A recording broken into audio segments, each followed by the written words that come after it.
Hi అండి, అందరికీ నమస్కారం. Welcome back to Vaishnavi creations. అందరు ఎలా ఉన్నారు? ఇంకా నేను దర్శనం చేసుకొని బయటికి వచ్చిన తర్వాత రైట్ సైడ్లో అయితే ఇలా చిన్న గుడిలాగా కట్టి ఇలా అయితే అలంకరించారండి. మొత్తం వైకుంఠం అనేది సపరేట్గా పెట్టారనమాట.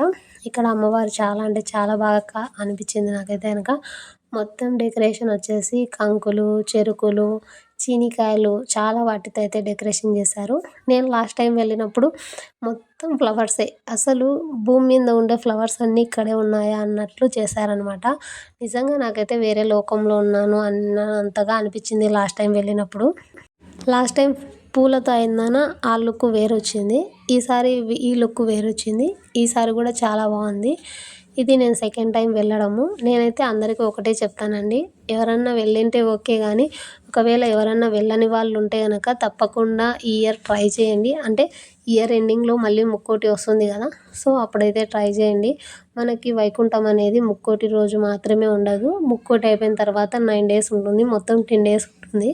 సో 10 daysలో ఏదో ఒక రోజు మీరు వీలు చేసుకొని వెళ్ళి రావడానికి ట్రై చేయండి. అది మాత్రమే చెప్తాను. ఎందుకంటే ఇట్లా వీడియోలలో చూసే కంటే డైరెక్ట్గా చూడడం ఇంకా బాగుంటుందన్నమాట. అది మాత్రమే నేను చెప్పగలను. ఇంకా ఇప్పుడంటే మనకి ముందే తెలుస్తుంది ఎప్పుడు వెళ్ళాలి ఎప్పుడు అనేది. మా చిన్నప్పుడైతే ఇలా కాదు. మా అన్న అయితే కనుక 1000 రూపాయలు తీసుకొచ్చి తిరుపతికి పిలుచుకొచ్చేవాడు అనమాట. 1000 రూపాయలతో మేము 7 మందిని తిరుపతికి వచ్చేవాళ్ళము. దారిలోనే వండుకొని తినేవాళ్ళము, ఏం తీసుకువెళ్ళే వాళ్ళం కూడా కాదు. 19 కిడ్స్కి చాలా అనుభవాలు ఉంటాయి, అందులో ఇది ఒకటి. కొండ చర్యల నుంచి నీళ్లు కారుతుంటే దోసిళ్ళతో తాగడము. అప్పట్లో నీటి వసతి చాలా తక్కువ, అందుకే ఇలా తాగేవాళ్ళు.